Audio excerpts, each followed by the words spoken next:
Vamos a ver, el que quiera hacer la primera pregunta, pues avise, levante las manos y le pasamos el micrófono. Aquí cerquitica, de una vez. Hay una pareja que vive en unión libre por muchos años. Ahora ya son viejos y no tienen intimidad a ambos. Y dicen que si pueden comulgar. Sí, el pecado es la relación sexual. Y si ya no tienen relación sexual, pueden confesar y pueden comulgar, porque no están cometiendo pecado. Ahora, que no se engañen, ni quieran engañar a Dios. Si es verdad que no mantienen relaciones, que no cometen pecados de impurezas con sus cuerpos, entonces pueden confesar y pueden comulgar y vivir como hermanos y no ha pasado nada, porque eso no es pecado. Si no se mal usa el cuerpo, que es templo vivo del Espíritu Santo. ¿Otra preguntita? A ver, va a hacerle el micrófono. ¿Dónde está la otra? ¿Quién levantó la mano ya? Allá la señora, pásale el micrófono. Usted, pues, aquí me invito. Sí, padre, yo quería saber cuáles son los ángeles reconocidos y cuántos son, porque ya ve que ahora salen tantos ángeles. Ángeles son muchísimos, millares de ángeles, pero que se reconocen con nombre: San Miguel, San Gabriel y San Rafael, que son los arcángeles, y uno más que sería el santo ángel de la guarda, del que habló Jesucristo, que cada uno de nosotros tenemos un ángel guardián que nos acompaña, no lo vemos, pero que Dios lo ha puesto en el camino para que nos proteja, para que nos acompañe. Y a veces nosotros, cuando decimos tenemos suerte en esto o en aquello, es porque un ángel de Dios nos ha protegido, nos ha ayudado, y es el ángel custodio, que por cierto, a veces nosotros no tomamos conciencia de esa gran realidad que existe. Está en Hebreos capítulo 1, versículo 5, donde Dios habla de la existencia de esos ángeles, la función de los ángeles. ¿Cuál es la función? De Cristo es el Hijo de Dios, es el Salvador, pero los ángeles custodios tienen una función, están al servicio de Dios. Escuchamos. ¿Hebreo qué? Hebreo capítulo 1, versículo 5 en adelante. ¿Hasta dónde? En efecto, ¿a qué ángel le dijo Dios jamás: tú eres mi hijo, yo te he dado la vida hoy? ¿Y de qué ángel dijo Dios: yo seré para él un padre y él será para mí un hijo? Al introducir al primogénito en el mundo dice: que lo adoren todos los ángeles de Dios. Tratándose de los ángeles, encontramos palabras como esta: Dios envía a sus ángeles como espíritu, a sus servidores como llama ardientes. Son espíritu, pero son servidores de Dios como llama ardiente, que Dios ha colocado en nuestro caminar. Están sirviendo, están cumpliendo una misión, solamente que son espíritus, y por eso a veces nosotros nos olvidamos de ellos. Pero sí deberíamos tener conciencia de la existencia de esos seres espirituales. A veces somos más conscientes de los seres espirituales malignos. Pensamos, hay un espíritu maligno, a esta persona lo tomó un espíritu maligno, o bueno, muchas cosas. Pero los espíritus buenos, a veces nos olvidamos que existen. Y deberíamos ser devotos de esos espíritus y orar, hablar con esos espíritus, pidiéndole que hagan su trabajo, pues, que nos ayuden, que cumplan la misión que Dios les ha dado, que rueguen ante Dios por nosotros y que nos sigan protegiendo, porque eso es lo que Dios dice cuando habla de ángeles custodios de nuestro Señor Jesucristo. Pero nombres como tal, solamente Gabriel, Miguel y Rafael, que son los tres arcángeles que la Biblia nombra. Ahora existe algo que se llama la nueva era. Y la nueva era, para engañar a la gente, entonces dice, bueno, la Iglesia Católica le ofrece 3 ángeles, sigan creyendo en esos 3 arcángeles. Nosotros le ofrecemos unos cuantos arcángeles más y dan nombres de otros más para engañar a la gente y para sacarlos de lo que es la fe de la Iglesia. Y por eso nosotros debemos tener mucho cuidado. Otra preguntita, pues. Allá pásale el micrófono a aquella muchacha que está allá.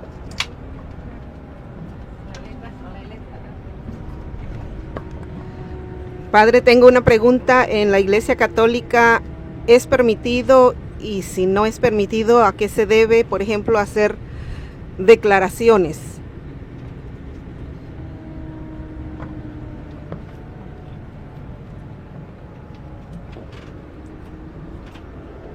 Es que hay una manera de declarar. Declarar es como yo soy Dios y yo soy el que mando y yo declaro y esto se cumple así porque yo mando. Eso no es costumbre de la iglesia, eso no es costumbre de los cristianos.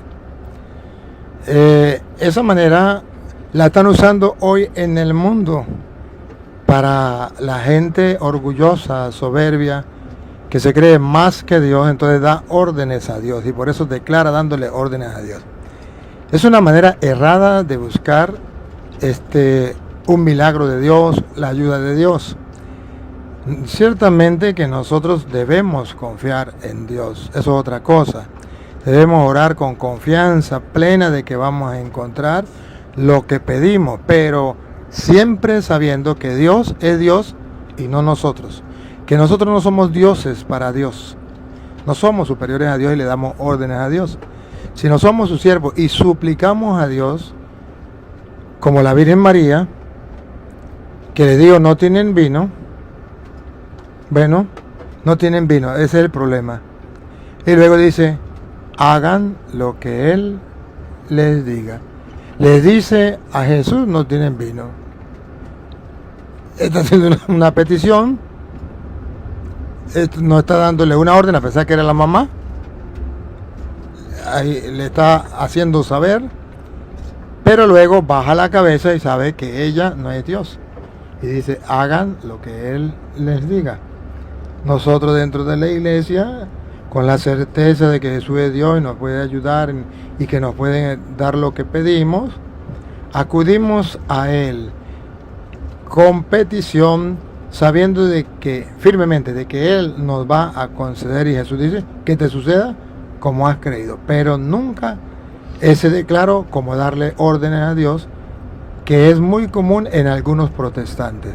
Es un error. ¿Otra preguntita? Sí. Padre, de regreso a Los Ángeles, ¿verdad? Yo no dudo que, ahorita no dudo que tenemos un ángel custodio, porque tuve un accidente de carro y muy fatal y prácticamente me sentía muerta y pues estoy viva, ¿no? Y le agradezco mucho a Dios que mi ángel me cuidó. Ahorita usted me aclara eso. Pero ¿qué pasa cuando no, en ese caso si hubiera yo muerto, ¿verdad? Los ángeles no son superiores a Dios y obedecen las órdenes de Dios. Y si Dios le dice, tráigame esa muchacha para acá, ellos no van a impedirlo. Si Dios le dio la orden, pues que se muera. ¿Qué vamos a hacer? Ese es el trabajo que ellos tienen allí, cumplir las órdenes de Dios. Y la orden de Dios no se puede. Si Dios le dijo que se muere esta muchacha en este accidente, pues listo, haga lo que quiera, usted se va a morir. Y si Dios le dio la orden a los ángeles de que cuidaran para manifestar su poder, usted se pudo caer de un avión y quedó sobreviviente. Entonces, la cuestión es que los ángeles cumplen una misión y la orden de Dios. Ahora, hay un detalle que a veces nosotros pensamos que como somos hijos de Dios, entonces es la tentación del diablo. Si eres hijo de Dios, tírate de ahí que nada te va a pasar. Y es un error. El ser hijo de Dios no significa que yo no voy a sufrir, que yo no voy a padecer, que yo no voy a morir, no. El ser hijo de Dios significa que si yo muero, yo puedo ir con Dios al reino de los cielos. Que si yo tengo una enfermedad o un sufrimiento, al ser hijo de Dios, yo puedo unirme a Dios a través de ese sufrimiento y Dios me va a dar la fortaleza para que, a diferencia de las demás personas que en medio de la enfermedad maldicen y reniegan y no tienen paz y felicidad, yo en la enfermedad y en el sufrimiento, a diferencia de ellos, como soy hijo de Dios, recibo el consuelo, recibo la esperanza, recibo el alivio. Entonces Jesús dice, dichosos los que sufren porque ellos serán consolados. Entonces, nosotros vemos cómo es el querer de Dios y el querer del mundo. Es distinto el pensar de Dios y el pensar del mundo. No quiere decir que los ángeles no cumplieron con su misión. Significa que cuando le llegue la hora de la pelona, usted se muere, sea de un infarto, sea de un accidente, sea que le meten un plomazo, que usted no se va a morir ni el día antes ni el día después, cuando Dios quiera. Y los ángeles cumplen sus órdenes. Y si a veces un accidente, sucede un accidente, y usted padeció, no se murió, pero padeció algo, le partieron las piernas, entonces quiere decir que los ángeles son malos o Dios es malo porque lo permitió. Nosotros no sabemos que Dios de las cosas malas saca cosas buenas, o Dios escribe recto en líneas torcidas. Entonces Dios de eso puede sacar para nosotros bienes espirituales, porque a través de esa enfermedad, de ese estar postrado en la cama, puede ser que yo vea los videos del Padre Toro y me convierta. O puede ser que yo allí tenga la oportunidad de encontrarme más con Dios, bajar la cabeza, aprender a ser humilde, aprender a confiar en Dios y a vivir de Él, porque antes, cuando tenía salud, confiaba en mis fuerzas. Entonces Dios permite eso, nosotros no sabemos. Y la fe y la vida cristiana y la vida del Espíritu nos lleva a saber escuchar qué me dice Dios a través de ese accidente, a través de esa enfermedad, a través de esas pruebas, a través de eso que aparenta ser malo, qué Dios quiere de mí y cómo puedo transformar como el campesino esa caca en abono, que haga que las matas crezcan más fortachas y den más fruto. Otra preguntita. A ver, pásenle el micrófono a la que digo yo por allá.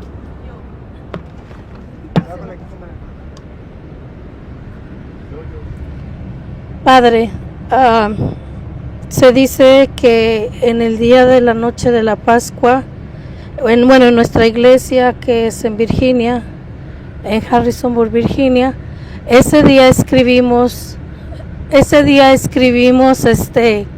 los pecados o las peticiones. Yo tengo la duda y quiero preguntarle. Se dice que todo lo que escribamos, todos los pecados mortales que no nos atrevemos a decirle al sacerdote, quedan perdonados ese día en el fuego. ¿Eso es verdad?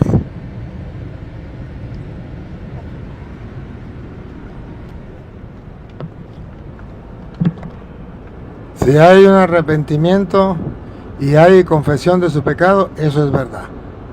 Si no, es pura mentira, cuento de viejas. Otra preguntita.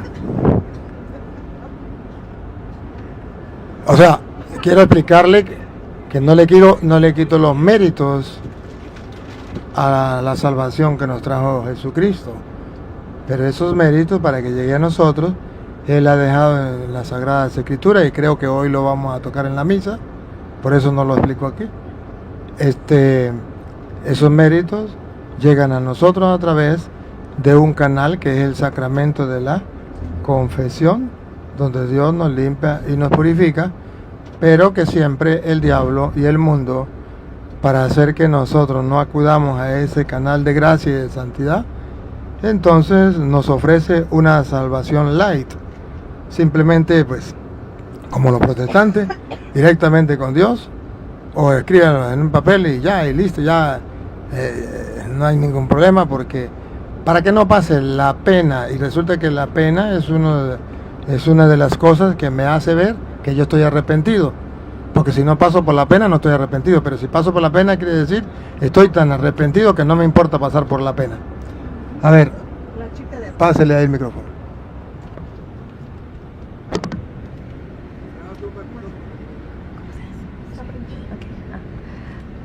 Padre, ¿por qué a los hermanos separados dicen de que por qué rezamos el Santo Rosario? ¿Por qué estamos pues rezando a María, que bueno, para nosotros obviamente es nuestra intercedora?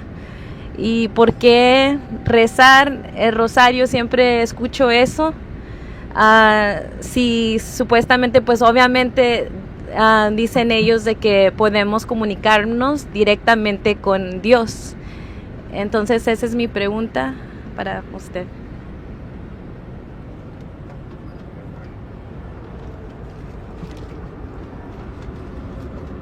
Sí, el problema de los hermanos separados es que ellos no saben que hay varias maneras de orar. Hay varias maneras de orar. Una manera de orar es, la iglesia les enseña, hay la manera de alabanza, de adoración, de petición de perdón. Hay muchas maneras de uno orar. Está la oración espontánea y está la oración ya formulada. Y de todas maneras lo importante es la oración. ¿Cuál es la crítica de los protestantes en el Santo Rosario? La primera es porque son oraciones repetitivas. Y ellos dicen, pero ¿por qué van a orar repitiendo? Cuando Jesucristo dice que no debemos repetir. Está por allá en Mateo capítulo 6, por ahí como en el versículo, debe ser como en el versículo 7 por allí. 6, 7. ¿Qué dice David? Dígalo ahí un momentico, cuando lo encuentre. Es como Mateo 6, 7 más o menos, o 6, 5. Sí, dice 6, 7. Ajá, ¿lo tiene ahí? Sí. ¿Qué dice? A ver, ¿qué dice?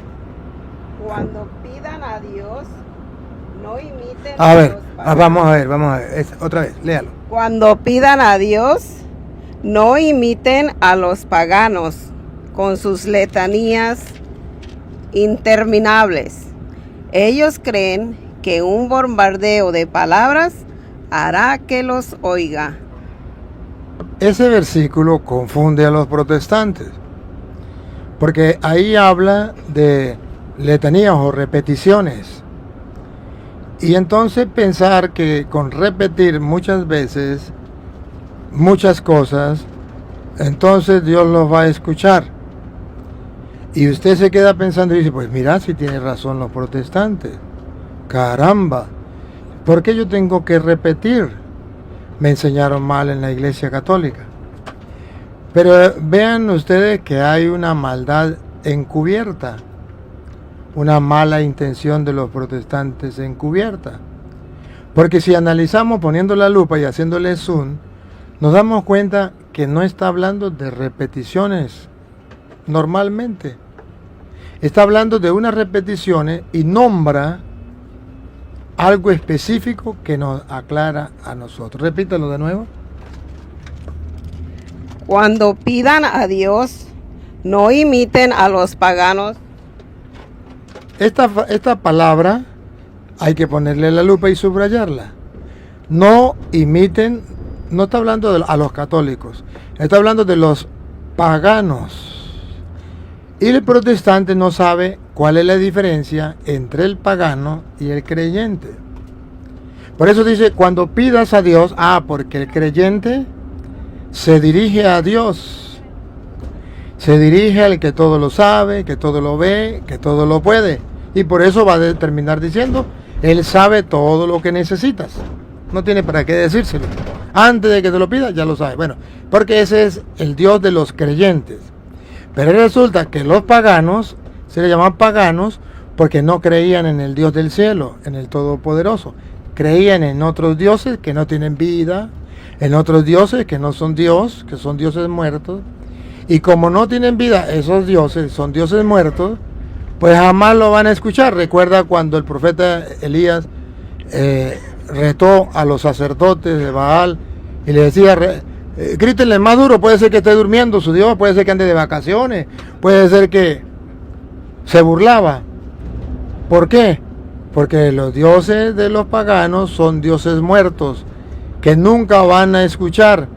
Entonces ellos pensaban, los paganos, y ahí está la muestra en la historia esa de Elías, con los profetas de Baal, ellos pensaban que mientras más duro gritaran o más repeticiones hicieran, entonces Dios los iba a escuchar. Su Dios los iba a escuchar. Los paganos no debemos imitarlo. Y no debemos imitarlo no porque repitamos o no repitamos. No debemos imitarlo porque ellos oran a dioses muertos. Y como son dioses muertos, entonces se necesita repetirles muchas veces y nunca van a ser escuchados. A diferencia de los creyentes que van a hablarle al Dios vivo, que lo sabe todo, antes que se lo explique. Ahí está lo que está exponiendo las Sagradas Escrituras. El protestante no le importa la sinceridad, al protestante le importa es engañar a la gente. Entonces aquí nosotros descubrimos que Dios está diciendo, no hagan lo de los paganos. A ver, ¿qué hacían los paganos? Tenían otros dioses, eso no se puede hacer. Y no hagan lo de los paganos, hablarle a esos dioses y repetirle a esos dioses tantas veces para ser escuchados. No hagan ustedes eso porque van a perder el tiempo. Y por eso, luego de decir no hagan lo de los paganos, viene a decir cómo debemos hacer nosotros. Repítelo y sigue para que se dé cuenta. Cuando pidan a Dios, no imiten a los paganos con sus letanías interminables. Ellos creen. Ahí está.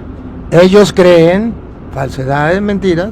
Ellos creen en un Dios muerto. Ellos creen Que un bombardeo de palabras hará que los oiga. el Dios de ellos. Entonces un bombardeo de palabras lo va a escuchar. Y en pura mentira perdieron el tiempo porque nunca los va a escuchar. No hagan como ellos, pues antes de que ustedes pidan, su Padre ya sabe lo que necesitan. Está poniendo la diferencia entre el Dios de los paganos y el Dios de los creyentes, de nosotros los cristianos. Si aquel Dios nunca los va a escuchar a pesar que repitan y repitan y repitan, tenemos la dicha de tener nuestro Padre que nos escucha antes de que nosotros le digamos las cosas. Es más, Él ya lo sabe todo.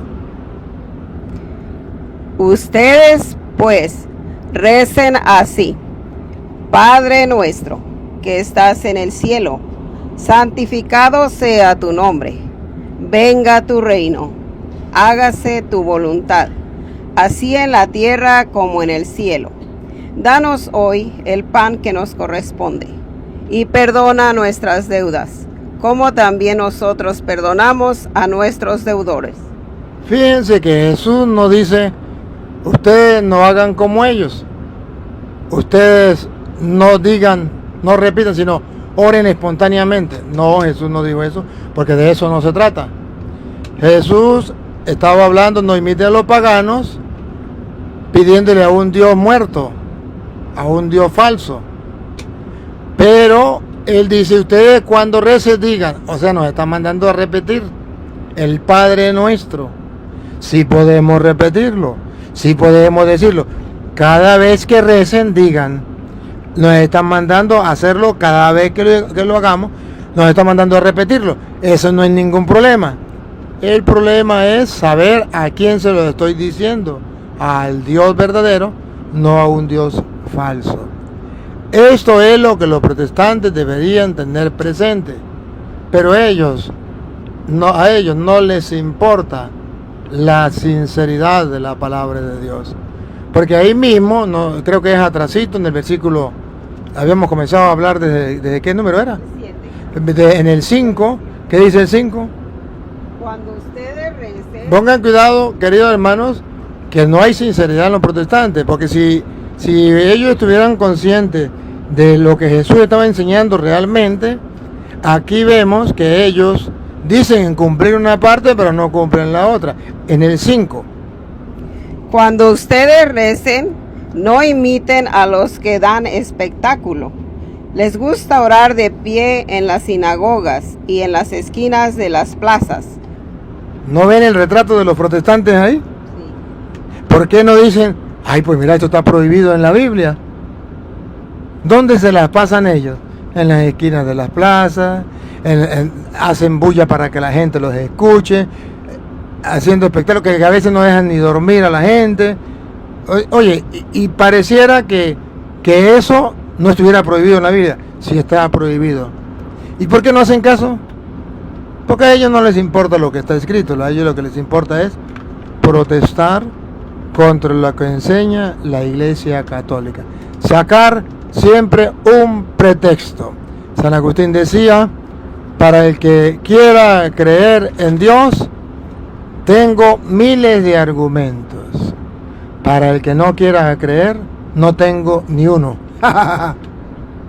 O sea que una persona cuando no quiere creer saca 1000 pretextos y protesta de todo. Esos son los protestantes. Porque a ellos no les importa creer. Los protestantes no tienen ni siquiera doctrina. Los protestantes lo único que les importa es, yo quiero saber qué enseña la Iglesia Católica. Si la Iglesia Católica dice A, yo digo B. Si la Iglesia Católica dice B, yo digo A. Y por eso le llama protestante. Porque lo único que a ellos les importa es hablar mal de la Iglesia, estar en contra de la Iglesia, aun cuando sean las cosas más sagradas, como lo es la Eucaristía, como lo es la confesión, como lo es el sacerdote, como lo es la Iglesia. Las cosas más sagradas para ellos no valen nada, porque ellos lo único que hacen es protestar. Entonces así engañan a la gente. Y la gente dice, pues bueno, ¿qué voy a hacer? Los protestantes leen mucho la Biblia, ellos saben mucho, y eso no es verdad. Eso es una mentira. Incluso la misma Sagrada Escritura muestra cómo Jesucristo, allá en Mateo capítulo 26, versículo por ahí en el 44, creo que es, si no en el 40, creo que es el 44. Encontramos a Jesús orando. Mateo 26, 44. ¿Qué dice el 44? Diga, ¿qué dice? Lo dejó pues y fue de nuevo Ajá. a orar por tercera vez. Ajá. Escuchen cómo Mateo 26, 44 nos muestra a Jesús orando. Invito a los protestantes a que pongan la lupa para ver si Jesús era católico o protestante. A ver si Jesús oraba como los católicos o como los protestantes. Los dejó pues y fue de nuevo a orar por tercera vez, repitiendo las mismas palabras. Bárbaro. Si ponemos la lupa, aquí tenemos la lupa, ponemos la lupa, vamos a encontrar la palabra clave que a los protestantes no les gusta y que odian. Y dice, es que no hay que repetir. Pero como Jesucristo dice, no repitan como los paganos cuando vayan a orar, y ahora a él lo encontramos orando, repitiendo como los paganos las mismas palabras. Ah, pero es que los protestantes no entendieron que no se refería a repetir, se refería a hablarle a un Dios muerto que no lo escuchaba. Ahora, si es nuestro Dios poderoso, nosotros podemos orar con la misma palabra. Escuchemos de nuevo. Los dejó pues y fue de nuevo a orar por tercera vez, repitiendo las mismas palabras. Listo. Si hay alguien que con sinceridad busque la verdad, aquí está la verdad de Jesucristo. Dice, cuando vaya a orar, diga, Padre nuestro que estás en el cielo, repita. Y ahí lo encontramos a él orando, repitiendo la misma palabra. Ahora encontramos a cristianos más cristianos que Cristo. Y dice, eso no se puede hacer. El rosario es repetir y no se puede orar repitiendo. Pues vaya, reclámenle a Cristo. Ah, pero es que Cristo dice que no tenemos que repetir como los paganos. Eso sí es verdad. No tenemos que orar a un Dios falso y que tengamos que repetir y repetir y nunca vamos a ser escuchados. Eso es lo que enseña el Señor. Pero la ignorancia es atrevida y no hay sinceridad en los hermanos separados. Lo único que hay es confusión para engañar, para destruir la fe. El hermano separado es un instrumento del diablo sin darse cuenta. Ellos no lo saben. Son un instrumento del diablo para matar, asesinar, destruir la fe que Cristo dejó al cristiano, de modo que el cristiano ya tambalee en su fe y después no sepa qué creer y termine, porque esa es la meta final de un protestante, termine siendo ateo, porque ya no sabe en qué creer ni a quién creer. Y ahí está el problema. Y muchos católicos, ustedes se dan cuenta que muchos católicos, antes de venir los protestantes, tenían una fe firme, nunca vacilaban de su fe, Pero ahora, después que vinieron los protestantes, un gran número de católicos, que todavía son católicos, no son protestantes, ya andan tambaleando en su fe. Ya dudan de la Eucaristía, ya dudan de la confesión, ya dudan de la Virgen María, ya dudan de la Iglesia, ya dudan del Papa. Ahorita por internet, por ejemplo, se encuentran muchos canales donde se habla mal del Papa y dice, pero yo soy católico, pero el Papa, sobre todo el Papa Francisco, cómo hablaron barbaridades del otro Papa Benedicto, cómo hablaban barbaridades, que era el anticristo, que era antipapa, que no sé qué, pero eran católicos. Mentira, es que ya los picó el mosquito pata blanca, ya los picó el enemigo, están picados de murciélago, el diablo ya los tocó. Y entonces la semilla del diablo que ha sembrado en el mundo se llama la confusión. Y el Espíritu Santo de Dios que recibieron los apóstoles el día de Pentecostés no es un espíritu de confusión, es un espíritu de verdad. Por eso Jesús dijo, les enviaré el espíritu de la verdad. O sea, que nos conducirá hacia la verdad plena, a todos. Entonces necesitamos aferrarnos a la fe y dejar de escuchar a los protestantes, que su única finalidad, mandado por Satanás, es destruir la fe de los creyentes. Y lo repito, incluso muchos de ustedes que antes creían firmemente, ahora dudaban o dudan. Algunos dudaban y después que vieron los videos, Padre, nos hemos fortalecido en la fe, porque no teníamos cómo fortalecer la fe. Claro, los protestantes ya habían destruido gran parte. Y por eso mi trabajo es tratar de predicar la palabra de Dios con claridad, de modo que las dudas se disipen y que la fe sea firme y que el trabajo de Satanás sea echado para atrás, porque la mentira dura hasta que llega la verdad. Otra preguntita, pues. A ver, ¿alguien más?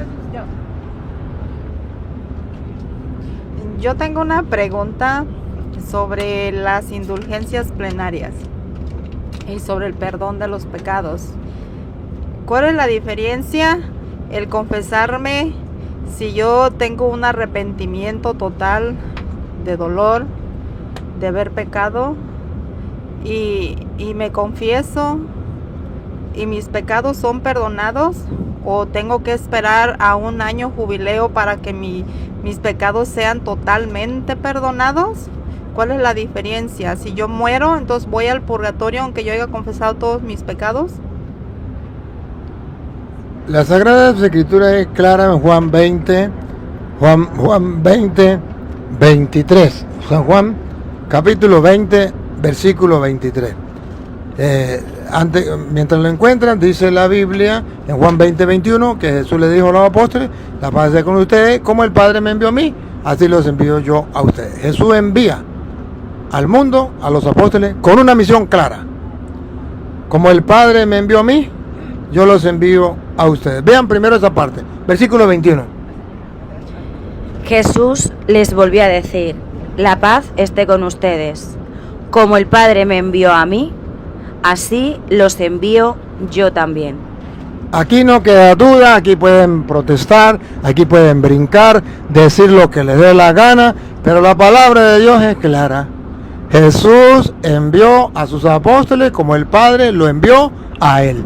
El que diga que Jesús no tiene enviados por el mundo, no tiene sus representantes, no tiene sus ministros, ese no sabe dónde está parado. Ahora la segunda parte es importante, la del versículo 23, cuando dice a qué los envió. A quienes descarguen de sus pecados serán liberados, y a quienes se los retengan les serán retenidos. Claro está, los envió a perdonar pecados con una condición que responde a su interrogante. A quienes perdonen los pecados le quedarán perdonados. Cuando usted va y se confiesa, se cumple, porque Jesús, que es Dios, lo prometió, y eso es lo que llamamos ser cristianos, ser creyente, porque creemos en la palabra de Jesús que no miente. A quienes ustedes perdonen los pecados, le quedan perdonados. Que efectivamente ese perdón es para la otra persona. Fíjense, a quienes ustedes perdonen los pecados, el beneficiario no es para el que está perdonando, es la otra persona. A quienes ustedes, a quienes ustedes perdonen los pecados. Entonces, el beneficiario no soy yo, el beneficiario es el otro, a quien yo le estoy perdonando. A quienes ustedes perdonen los pecados, le quedarán perdonados. O sea, beneficiario, el otro. Yo perdono, pero no es beneficio para mí, es beneficio para el otro. A diferencia del perdón de las ofensas, que cuando yo perdono al otro, el beneficiario no es el otro, el beneficiario soy yo. Yo perdono para que Dios me perdone a mí, el beneficiario soy yo. El protestante, en el afán de engañar a la gente, comete un error pero tan descarado de decir que Jesús ahí estaba hablando del perdón de las ofensas, que yo tengo que perdonar al que me ofende. Ignorante, terco. Cuando yo leo las escrituras sobre el perdón de las ofensas de aquel que me ha ofendido a mí, el beneficiario soy yo. Yo perdono para ganarme yo el perdón de Dios, porque con la vara que yo mida seré medido. El beneficiario soy yo. En el sacramento de la confesión, el beneficiario no soy yo, el beneficiario es el que se confiesa. A quienes ustedes perdonen los pecados, le quedarán perdonados. O sea, el beneficiario es el otro, yo no. O sea que el sacerdote, cuando está confesando, está haciendo que el otro gane la misericordia de Dios. Y cuando yo perdono al que me ofende, estoy ganándome yo la misericordia de Dios. Es la diferencia en que los protestantes no saben y quieren engañar públicamente, descaradamente, con mentiras frescas al pueblo ignorante. Pero voy a su interrogante.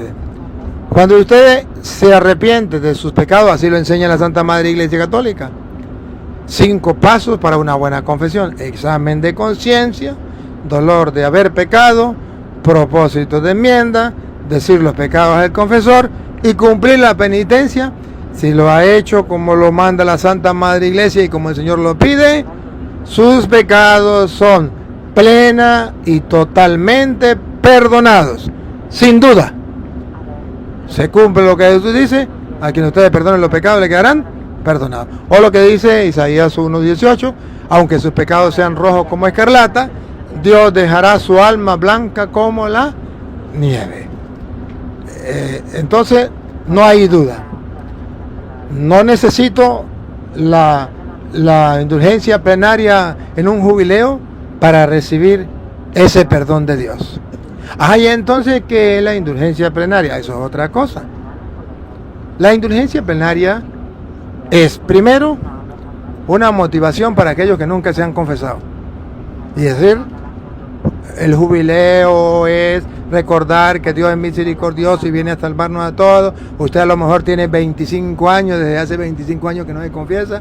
Pues vaya, confiésese, vagabundo, sinvergüenza. Aproveche la misericordia de Dios. Es una motivación. Y en segundo lugar, ya viene la indulgencia plenaria, es pedirle a Dios que las consecuencias del pecado sean destruidas. Me explico. Usted tuvo relaciones con un hombre, ¿verdad? Tuvo relaciones con un hombre y quedó embarazada esa misma noche. Al otro día usted se levanta con un remordimiento de conciencia porque falló, porque cometió adulterio, porque usted es una mujer casada, quedó embarazada de otro hombre, y usted se arrepintió sinceramente y fue y confesó sus pecados. Su pecado ha sido perdonado. Y se muere, pues usted puede ir al cielo. No hay problema. Pero, si usted no se muere, está la consecuencia del pecado. Si usted no se muere, la gente va a ver que le crece la barriga. Tiene que pasar penas. Viene la consecuencia del pecado. El marido la va a descubrir porque él no estaba. Él andaba de parranda o andaba por allá trabajando de otro lado, y cuando llegue y la encuentre usted preñada, ¿qué va a hacer? Las consecuencias va a ser las peleas, el divorcio. La consecuencia va a ser que después ese niño va a sufrir porque su papá no va a responder, porque no conoce a su papá. La consecuencia, ¿cuánta consecuencia en su vida? Entonces, la indulgencia plenaria es, todo pecado trae consecuencias. Y entonces pedimos en la indulgencia plenaria a Dios que esas consecuencias sean borradas. Por ejemplo, si usted tuvo ya, pues quedó embarazada, que ese hijo sea capaz de superar esa dificultad cuando se dé cuenta que él no es hijo de su papá. Que ese matrimonio algún día sane esa herida. ¿Me capta? Entonces, allí en la indulgencia plenaria yo estoy pidiendo a Dios que las consecuencias del pecado sean borradas. Pero no quiere decir que si yo me muero, habiéndome confesado, tengo que ir al purgatorio. No, eso no es verdad. Porque sus pecados han sido. Ahora, la iglesia dice que ¿quiénes van al purgatorio? Aquellas personas que están que mueren en gracia de Dios, pero no han muerto en ¿cómo es? Perfecta, algo así, ya no me acuerdo exactamente la palabra, pero dice, mueren en gracia de Dios, pero imperfectamente purificados, no sé qué, algo así. O sea, se lo traduzco en castellano, ¿quiénes van al purgatorio? Una persona que está en gracia de Dios, pero que a lo mejor le faltó un pecadito por confesar. Murió en gracia de Dios porque se confesó, pero se le olvidó confesar algún pecado, o por miedo o por pena no lo confesó. Pues ese pecadito tiene que confesarlo porque murió imperfecto y al cielo no entra nada manchado. Pero no quiere decir que Dios perdona pero no olvida, o como dicen algunos, Dios perdona pero usted tiene que pagar el vidrio. Es como si usted le parte el vidrio a este autobús y el chofer le perdona, pero usted tiene que pagar el vidrio. Es un ejemplo equivocado, erróneo, cuando se refiere a la otra vida. Cuando se refiere a esta vida, sí es verdad. ¿Usted tuvo relaciones con un hombre que no es su esposo?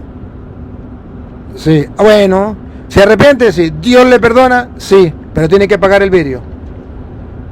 Tiene que pasar la vergüenza, está pagando el vidrio. Se le va a crecer la barriga y la gente va a decir, mira, se dio preñada de otro hombre, está pagando el vidrio. Ahí sí es verdad, pero aquí, las consecuencias del pecado. Pero allá no, porque Dios perdona y olvida, y aunque sus pecados sean rojos como escarlata, Dios dejará su alma blanca como la nieve. Y le dijo al ladrón, hoy mismo estarás conmigo en el paraíso. La gente se confunde por no entender con claridad la doctrina de la iglesia. Incluso hoy día hay muchos misioneros que le dice a la gente, si usted se confiesa con toda sinceridad y todo el arrepentimiento, se confiesa ahorita y se muere, usted no se va para el cielo, va para el purgatorio.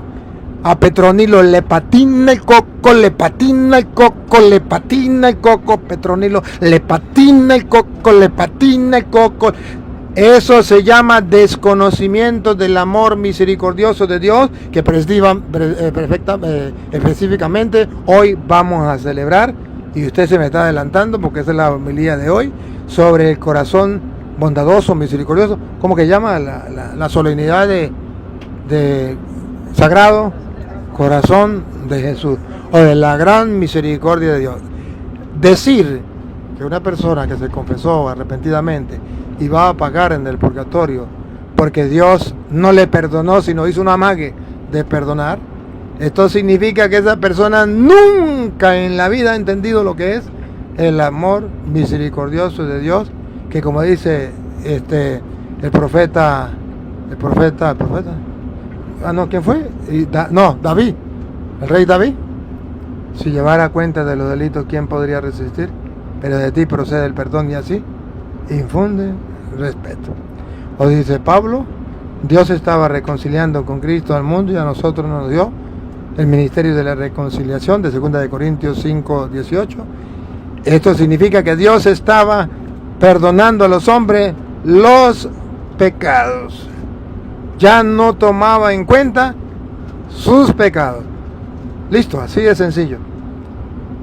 Hay que aclararlo, hay que predicarlo y no hay que dejar que pisoteen, ensucien la divina misericordia de Dios, que no quiere la muerte del pecador, sino que cambie de conducta y viva, y que precisamente el Evangelio de hoy va a decir, de Lucas 15:7, hay más alegría en el cielo por un pecador que se arrepiente que por 99 justos que no necesitan de arrepentirse. De todas maneras, en la misa, si nos dan chance, tocaremos un poquitico esto mismo, porque es necesario recalcarlo a diestra y siniestra a todos los vientos para que la gente deje de enseñar mentiras.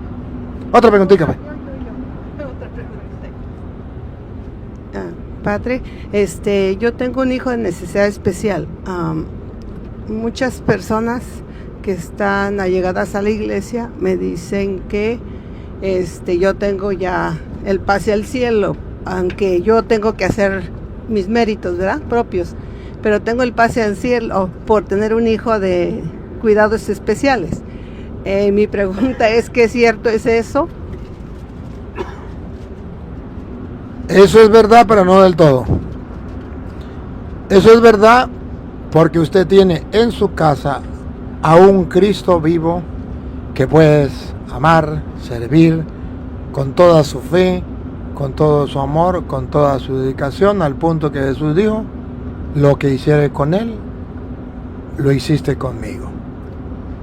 Pero es mentira en cuanto que si usted se la cree y comienza a hacer lo que le da la gana y a vivir desenfrenadamente sin tomar en cuenta a Dios, sin buscar de Dios, a Petronilo le patina el coco. Y si usted también, teniendo a su hijo, ya dice Pablo, puede ser que hayas quemado tu cuerpo en las llamas, haya hecho lo que haya hecho, pero si no tiene amor, no le sirve de nada, es una campana que resuena. O sea, puede ser que usted atienda a su hijo que está enfermo y lo que haga es maldecir, renegar, de nada le sirve. O que usted lo haga y no sea capaz de ver a Cristo en ese niño o en esa persona enferma, de nada le sirve. O sea, hay que ejercitar su fe, porque nosotros nos salvamos por la fe y ejercitamos la fe.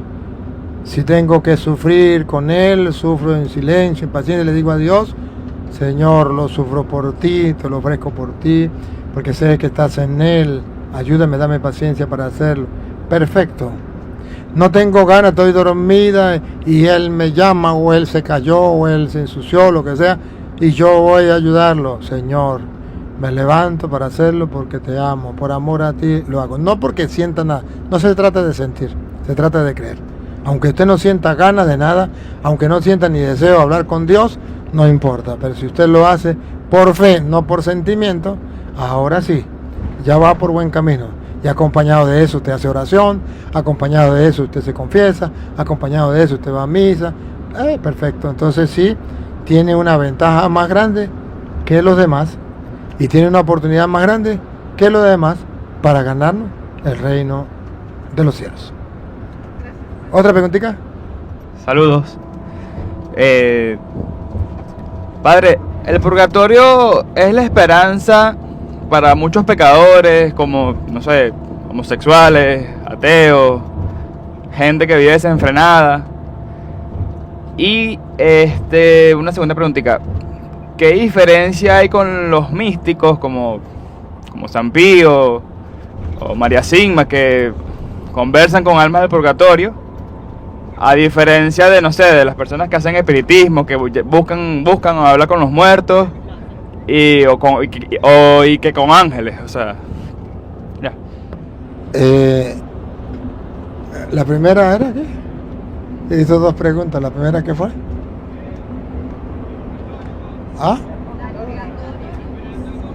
Sí, el purgatorio es la prolongación de la misericordia de Dios, que Dios no es solo misericordioso en esta vida, sino también en la otra. Dios es misericordioso también en la otra. Y ustedes verán cómo la misericordia de Dios está escrita allí. Y voy a aprovechar de leérsela en Mateo 5, 25, porque allí está la misericordia prolongada de Dios, no solamente aquí, que Dios tiene misericordia de nosotros, sino también en el más allá, donde Dios tiene misericordia de nosotros. Trata de llegar a un acuerdo con tu adversario mientras vas todavía de camino al juicio. ¿O prefieres? Esta es la misericordia aquí. Cuando voy de camino al juicio, mientras estoy en esta vida, yo debo arreglarla con mi hermano. Perdona y serás perdona. Entonces Dios me va a dar la misericordia a mí aquí. Me voy a ganar la misericordia de Dios y el perdón de Dios, porque yo arreglé con mi hermano mientras iba de camino al juicio. Esa es la misericordia aquí en la tierra. Ahora vean la prolongación de esa misma misericordia, que es el perdón de Dios, pero ya no aquí en la tierra. Ahora después que muera, cuando llegue al juez. ¿O prefieres que te entregue al juez y el juez a los guardias que te encerrarán en la cárcel? Esa cárcel es lo que nosotros llamamos purgatorio. Los protestantes le pueden poner el nombre que quieran o lo pueden quitar, a mí que me importa. Ellos lo tienen que protestar, porque si no protestan dejarían de ser protestantes. El día que no protesten dejarían de ser protestantes. Pero ellos tienen que protestar y decir, pero bueno, eso no, esa cárcel es tal cosa, yo pienso, a mí me dijo el pastor que era, digan lo que les dé la gana. Pero ¿qué dice la Biblia? A ver, dice la Biblia que le llevarán al juez, el juez lo meterá a la cárcel. Esa cárcel no puede ser el cielo, porque el cielo no es una cárcel donde usted va a pagar. Esa cárcel no puede ser el infierno, porque del infierno usted no puede salir para ir al cielo. Usted no puede quedar liberado. En el infierno usted nunca va a quedar liberado. Usted va a pagar, a estar siempre en la cárcel sin salir. Aquí el secreto del purgatorio es el salir. Eso es lo que hace diferencia al infierno, y por eso nosotros decimos que hay una tercera opción. Una primera opción el cielo, una segunda opción el infierno. Al cielo, esto no es el cielo, esta cárcel, porque en el cielo nadie va a pagar y nada entra manchado. El infierno no es, porque del infierno, dice Jesús, nadie podrá salir. El gusano no muere ni el fuego se apaga, es eterno, maldito al fuego eterno. Entonces hay una salida. De aquí puede salir para ir al cielo. O sea, ya pagó la sentencia, ahora sí. Lo llevará al juez y lo meterá a la cárcel. En que te encerrarán en la cárcel. En verdad te digo. En verdad te digo significa que otra persona puede decir lo que le dé la gana. Ustedes vieron compartiendo con nosotros un pastor estos días, o un hermano protestante, y me decía que eso no hablaba del juez Dios, sino que era jueces aquí en la tierra, y que eso era no sé qué, que él entendía tal cosa y tal. Le dio vuelta y no quiso dejar que expusiera, al menos, no me dejó exponer siquiera, al menos lo que me estaba preguntando de por qué el purgatorio, sino se aferró a lo que él decía, no se abrió a escuchar la palabra de Dios, diciendo que Jesús estaba hablando era cuando lo llevaran, si algún día usted lo llevaban a un juez aquí en la tierra. Bueno, qué ignorancia más grande, pero no solamente qué ignorancia, qué terquedad más grande, porque le mostré que estaba hablando, era no aquí en la tierra, porque ahorita le puedo mostrar que se refería es allá en la otra vida por el contexto. Sigue. En verdad te digo, no saldrás de ahí hasta que hayas pagado hasta el último centavo. Aquí está la misericordia de Dios que le va a permitir salir de ahí. Pero cuando haya pagado hasta el último centavo. A eso lo llamamos nosotros purgar, pagar, se llama una sentencia. Pero saldrá, ese no es el infierno, porque del infierno no saldrá. Aquí es donde los protestantes tienen que protestar, inventar mentiras tras mentiras, en vez de bajar la cabeza y decir: si Jesús lo dijo, yo soy cristiano, yo soy creyente, yo creo en la palabra de Dios, porque Jesús es el camino, la verdad y la vida, y nadie va al Padre si no es por Él. Punto. Aquí es donde yo le puedo comprobar a ustedes que los protestantes no son creyentes, sino creyentes, porque no le creen a Jesús, sino a los hombres. La prueba está. Ahora, que son unos expertos para sacar excusas, para distorsionar las escrituras, que son unos expertos para protestar, eso sí lo reconozco. Y les tengo que dar el 20 puntos en esa capacidad que tienen de mentir descaradamente, con una sonrisa en los labios y con una capacidad de fingir que tienen la verdad cuando están en contra directa de la palabra de Dios. Y le decía: ¿cómo sé yo que no se refiere a un juez, como decía un hermano separado, que se refiere a un juez aquí en la tierra?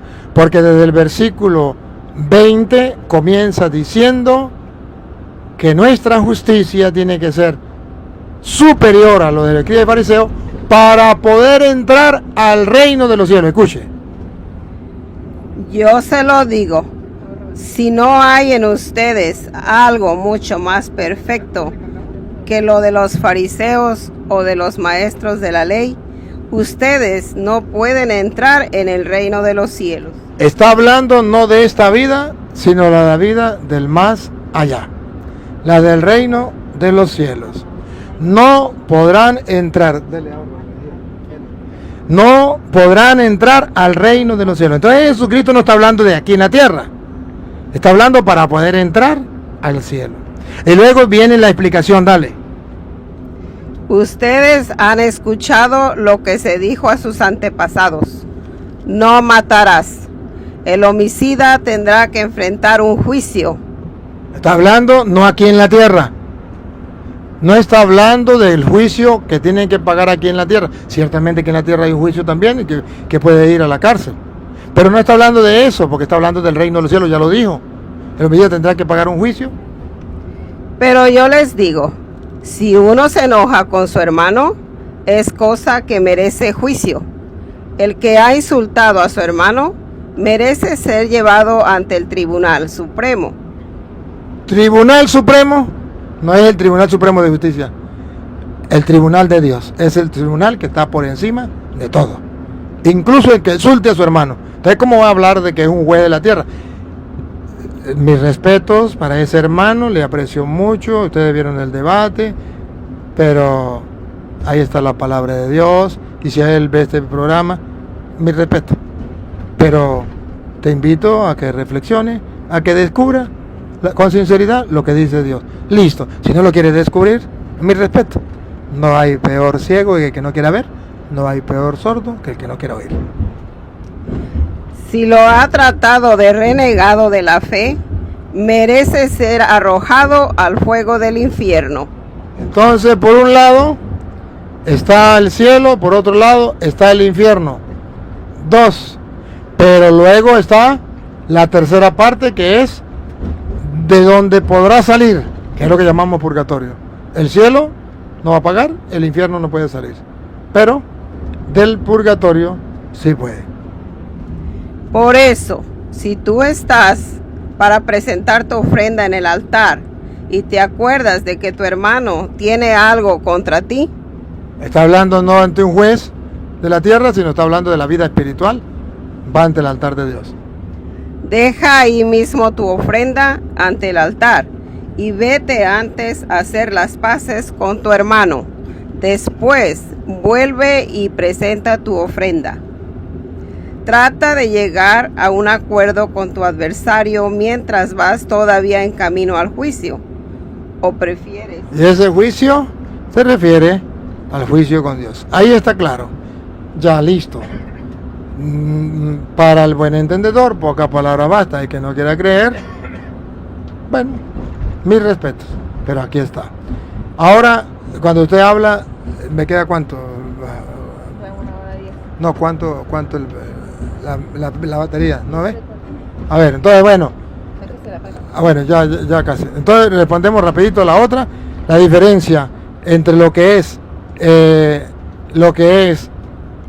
las almas del purgatorio, cuando personas que dicen que han podido escuchar o lo que sea alma del purgatorio, o la diferencia con los espiritistas que invocan los muertos, es muy distinto.